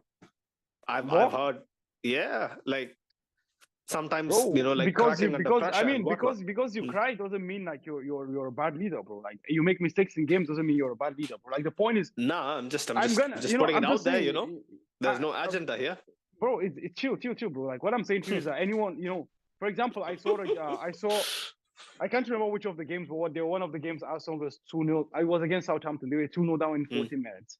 What did Zinchenko do? He called the players around, form a round circle. Guys, we can do this. Chill. You understand? Okay. Some people were against him doing that. I don't know why, but bro, like, I see your point. There was a response there. There was an immediate response there. There was a response for sure, yeah. So this is the thing, you understand. So there are players that they're so used to winning. But when, for example, Alaba was in a team that consisted of Schweinsteiger, Ruben, Ribery, Neuer, like, he was not the leader of that team. He wasn't expected to be because he was much more younger than this guy. I'm not even talking about even Philipp Lahm, and the guys who came before them, the Van Buitens, the Van Bommels, you understand? So Alaba was in a team with these guys. So naturally, he was, how can I say, he was infected by them. Yeah. Obviously, we didn't expect him to come to Madrid and, all the great coaches he had in his tenure with Bayern as well. Yeah, exactly. Carlo Ancelotti, Guardiola himself, Exactly. So, but I get your point that, we didn't expect him to immediately come and, have such an important position in the team. 100%. Honestly. And, I didn't. Yeah. No one we all expected Alaba to come and, be a good baller, like, but we didn't expect him to have, this much of an, a presence in the team as a whole, honestly. So like for me, even much more than the play of David Alaba itself, it's more about what he brings to the team, the control he brings to the team, the calmness, the assurance, the leadership that he brings to the team. And honestly, you can see with the performance, obviously, like credit to Rudiger, like 100%. I also will give credit to David Alaba, honestly, because as you said, it's no coincidence that at the key moments when things are down, David Alaba is always there. When last tackles, like stepping up in crucial moments. No, forget about his own even personal performance. I just mean like it's not a coincidence that when you see the best performances from the defense, always common it is with Alaba in it. Exactly. Yeah. I mean, it's not a coincidence after all. You understand? So honestly, credit where it's due. Like it was one hell of a free transfer, bro. Honestly, definitely 100%. 100%, man. Some of the best deals that we have done. Bayern has gifted us a few good guys. Like I'm not gonna lie, we gotta thank them. Man, Toni Kroos is the godfather of them all, man. Yeah. I mean, if you 100%. I just want to add something. Like there have only 2 players that complete club football twice. Both of them play for us, and both of them came from Bayern. Toni Kroos and Alaba are the only 2 players ever to complete club football twice. And that's just just a fact, but it goes to show that Alaba was crucial in 2 of the best teams of the decade. Like the Real Madrid post Ramos, that should be post Ramos and Varane, that should be completely shit. Yeah. And a perfect Bayern, and that Bayern was solid, but not as defensive impressive that is came in the recent years. Yeah. But now, like Farouk said, a free transfer that goes to show that how important for Real Madrid is to wait for the right moment for the right players. David Alaba could come easily to Madrid like 6 years ago, and we could break the bank and whatever. Like in the same regard as Rudiger, I'm not comparing the same level Rudiger and Alaba, but both of them came at the right moment. And even Rudiger said so. Like I knew that I can go to Madrid when I won the Champions League with Chelsea. And Alaba was like, okay, I complete my cycle here in Bayern. Yeah. Now I can go to Real Madrid. No, I completely agree. The timing was meant to be. Like, see, that's why people don't give us enough credit. I'm not saying they should, but we ourselves sometimes should give the board credit for sometimes taking a leap of faith on people that are running down their contracts, last year of their contracts. Some people in the public perception might think, oh, you know what, they are not exactly in their prime. They might be falling off a bit, like whatnot. We take a chance on them, and we are actually reaping the rewards, man. But quickly, I would like to interrupt you. Sorry, Javier. I would like to bring up this comment, Jacob, from Dennis. He was saying, guys, I'm seeing some of our fans saying they want Alaba playing left back at the Etihad. He says, hell no, I want Rudiger and Militao next Wednesday as a centre back partnership. Right. Wait, is he taking the piss or is he serious? I've no idea, because like for me, Alaba. Go on. For me, serious. Militao and Rudiger is serious against City. Either partnership is serious, Alaba and Rudiger is serious. Alaba and Militao and Rudiger, they can all provide something different. Militao Rudiger is going to be catastrophic, Javier. I'll tell you now. Bro, when you use the word catastrophic, when you're talking about things like earthquake, natural disasters, you should find a new adjective to quantify what that will be, bro. This is something that we don't even know. That is a man-made disaster then, yeah. Bro, bro, I mean... man-made disaster, bro. Yeah, like... Bro, that doesn't fit. See, the thing is that what will happen, we cannot even imagine it. That, therefore, our limited mind cannot find a word to quantify it. This is the summary of what I'm saying to you, bro. See, that's the thing, Javier. You heard it from the wise man himself. Like Militao, Rudiger. They have both guys are so volatile, so aggressive. It's not going to complement. Like someone needs to be a little more conservative, a little more. They should have a little more panache about them. Like to actually see games of this magnitude out smoothly. Like if we have two high pressing, highly aggressive center backs, it's not going to work. It's not going to work. So that's why when we see Alaba or Nacho sprinkled in with these guys, they tend to do well. It just rubs off, like the confidence, the smoothness. It is contagious, man. Right. All this argument regarding refereeing decisions, I'm not here for it, man. Like there's so much going on. Right. There's a lot of sent off. Who is Cruz. sent off? I don't know. Like they were saying Carvajal should have been sent off, Rodri should have been sent off. I have no idea. There wasn't a single fucking challenge in the entire game that I saw that deserved a red card. Like, Nope. I don't understand. I'm not gonna go into it. I don't know, man. I think people have gotten so soft, bro. If the game, the world, life in general is soft. Guys, if you are worried about yellow cards and so, you should all of the people in the chat watch the other semi-final. Tomorrow is gonna be a true war. Tomorrow, whoever sees the referee.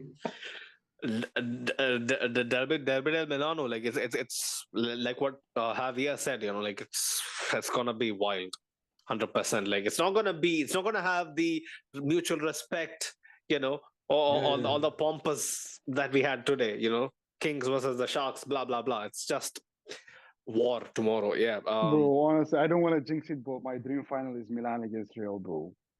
The Carlo Heritage Ancelotti final, derby. bro. It'll be massive. Bro. It'll be insane. It'll be mad, bro. Honestly, The true owners of European football, bro. It'll be something to watch. But yeah, we have a small issue of navigating Etihad. I know that's why City, I don't want to jinx it, man. Not to be too. Where City haven't lost in 25 home Champions League fixtures. That is a mad amount of time to actually. Even City are on a 22 game unbeaten run as well right now. I think they have like 3 draws in that span as well. They've won all the rest of the game. So City are on a mad run, man. I don't know how they come up with the end of the season sprint. Like they just go full in, head down. Bro, they're sadists, bro. Like they love this kind of thing, bro. I don't know.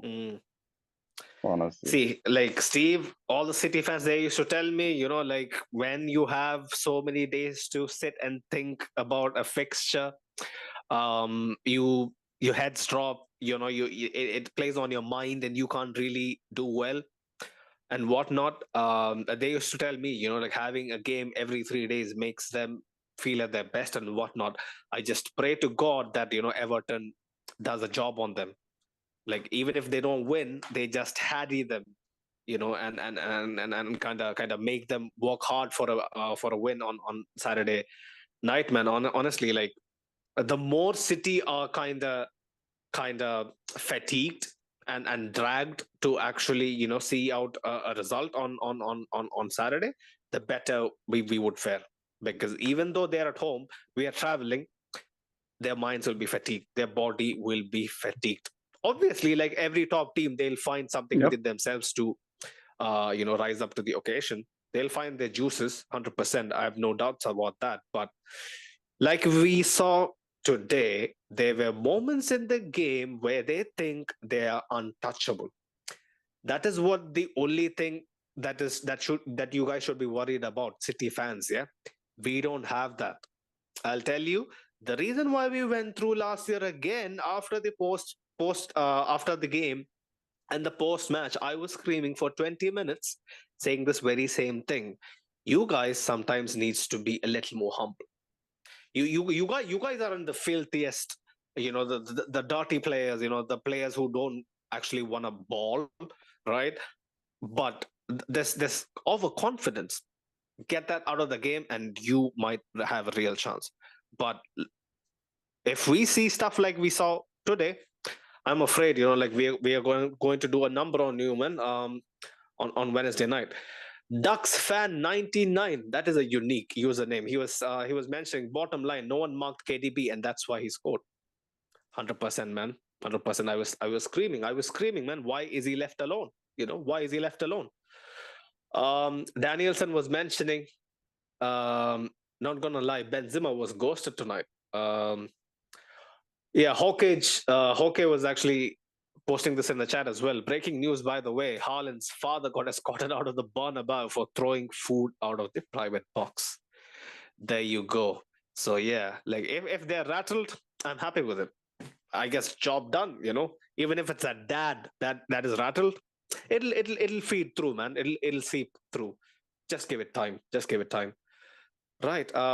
Stan essays in the chat. He was saying Valverde's long range passing has certainly improved. Yo, man, that cross that Farouk was mentioning, that was super fucking sweet. Unlucky that it came off Benzema's shoulder or something. Yeah, like it was given handball or something. Stan also was saying, did you guys see the incident with Haaland's father? Oh yeah.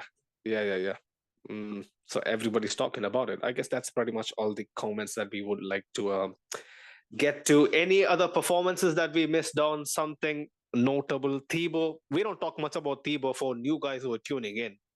We don't talk much about Thibaut. The less that we talk about Thibaut, you can imagine the level of performances that he has been showing in. Nothing he could have done about the goal.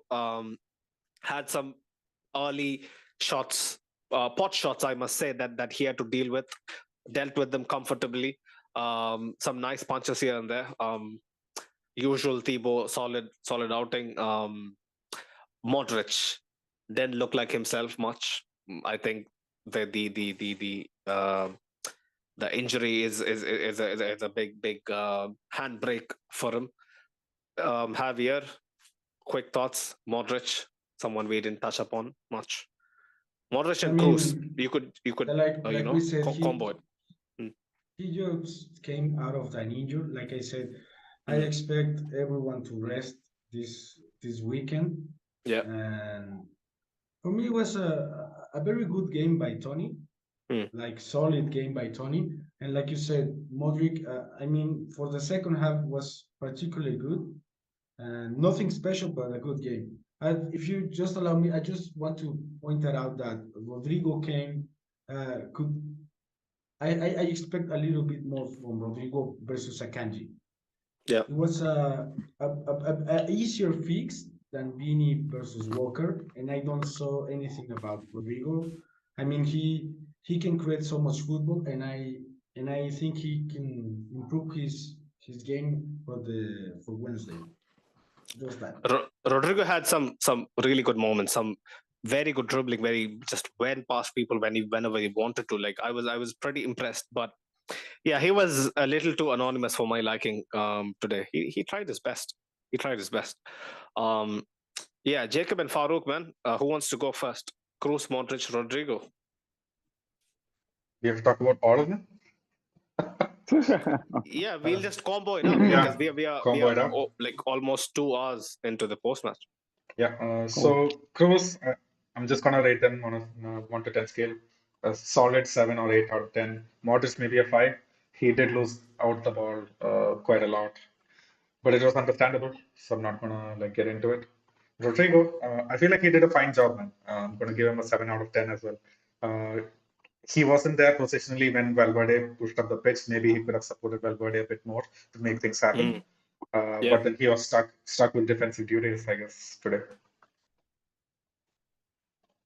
Farouk. Yeah, actually, I will lean towards Javier's point of view, especially when it comes to Rodrigo. Like I felt, honestly, I expected more, much more from him, honestly, and I think even the substitution from Carlo also, tells that a lot because I don't know. I think was it Javier or I know one of you guys was saying before, like maybe having more attackers on the pitch would have made more sense, just to go for the jugular, like.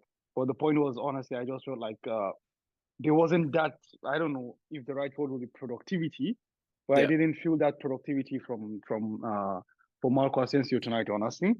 Sorry, from Rodrigo, honestly. So I felt like, the sub for Marco Asensio actually made a lot of sense, although Asensio also was, he had so little time to impact the game, so there is nothing much to say about that. But for Kroos, actually, Modric had a subpar performance, 100%. But for Kroos, actually, he had quite the performance, in my opinion. You know, for someone he who was is pretty considered good. to be Pretty good. exactly for someone who is considered to be washed and not have the legs. And literally, you know, this is what the commentators said on CBS. They don't have the legs. This is literally what he said.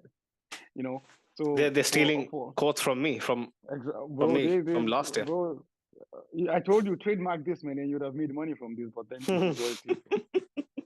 So that's right. So that's the thing, honestly. So I feel like it was a very good performance from him, and he was all over the place. You know, he followed, you know, Bernardo Silva and to some extent Kevin De Bruyne as well. So he was a really good. I think it was a good one game from him. Hopefully for the next leg, I mean, especially Luka Modric, I really want to see more from him. I hope he's, you know, back in full health by then. Obviously, he's not going to play at the weekend, so he will get, you know, at least 1 week of break, and I really hope he's back. I don't think Modric is going to be back to his best by next week. I'm just being realistic. Well, he's gonna be he's gonna be in a better shape than at least he was today. So that's the thing. So that is a given. That is a given. But Modric, if he's not 100%, he just lacks that cutting edge. I don't know. He still can 100%, but not the 90 minutes. You know? Yeah. I know. So I want to believe that the thing is, I know with players like Luka Modric, like they understand when, you know, the chips are down and like they need to be excellent. That's why I honestly think, in my personal opinion, Camavinga should not be starting. If we need to bring someone on, Camavinga will be that energy we need. You know, that energy that would really push us over the line. Because if Camavinga starts, I don't see a plan B from the bench. Actually, Ceballos, unfortunately, you're not right. going to cut it. When I was watching the game today as well, towards, you know, after halftime, I was just thinking, who can we bring on from the bench? And nobody, bro. Exactly. Nobody. I came to realize that, you know, our X factors from last year are all on the pitch actually right now. You know, the X that's why I didn't want Rodrigo starting as well. I guess the only X factor is you can maybe bring on Nacho for left back and Camavinga slots into the midfield. Like that's the major change.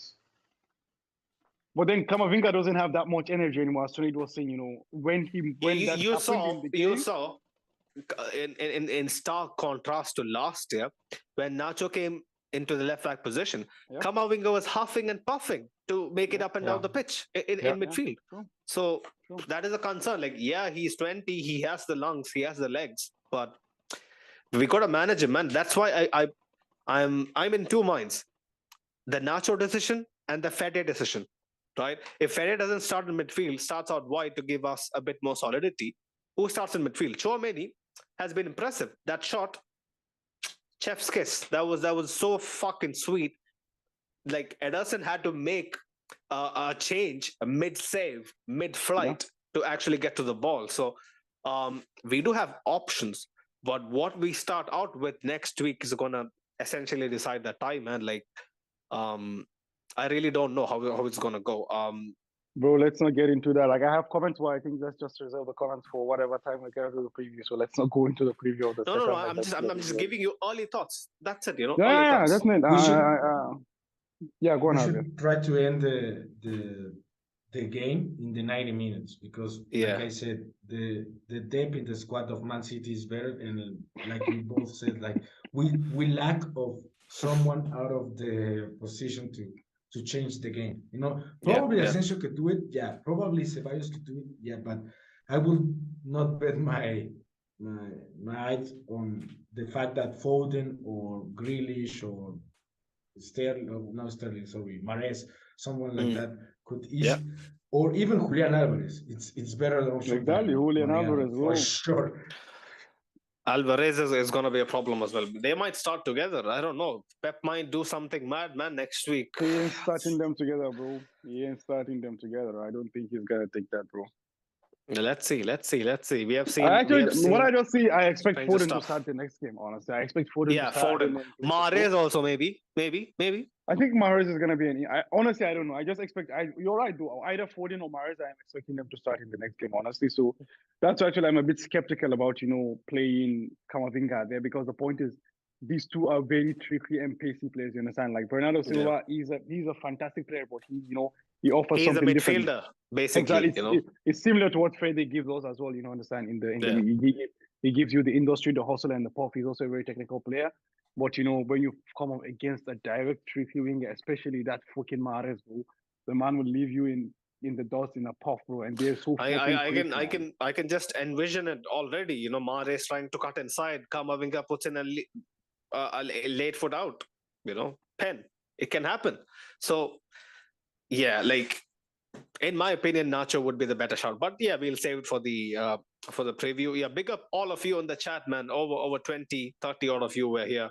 Don't forget to smash the like, subscribe to the channel if you haven't. We're on the road to 1K. So like I mentioned earlier, any sort of love is massively appreciated. This is a dream project that we started a little over 18 months ago.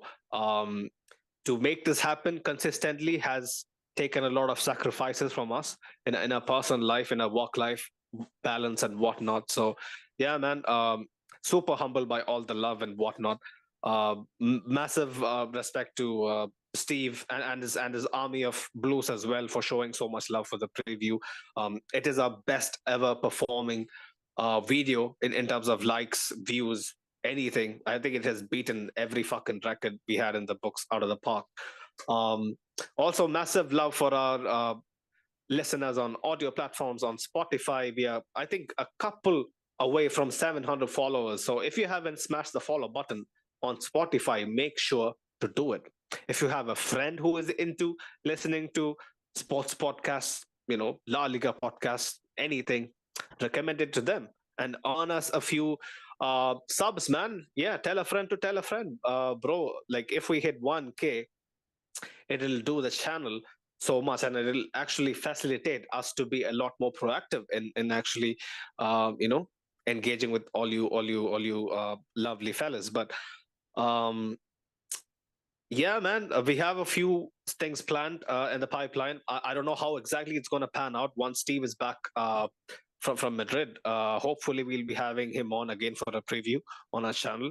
If he gets the time, we'll be on his channel as well, like we kind of touched upon in the preview. So let's see. This week is going to be mad for him, for us. It's a mad couple of weeks, to be honest. But we live for it. We live for this, man. Like, when the season kicks off, this is what you look forward to.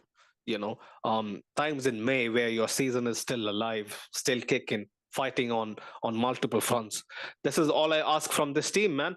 Hopefully we'll have a good another good week next week. Also, don't forget to check out our partners, Real Madrid Committee, on Instagram. They're on a brilliant fan page. The link is in the description below. Yeah, man, I guess that's pretty much it. Until next time, watch out for the Getafe preview. Yeah, like, it's going to be on Thursday, Jacob. Yeah, it's going to be tomorrow. It's going to be tomorrow, yeah? Not tomorrow Thursday? is Thursday. Tomorrow is Thursday in his time and my time. Yeah. Oh, yeah. Okay. Fair. So yeah, watch out for it on Thursday, people. So until then, Hala Madrid. Hala Hala Madrid. Madrid.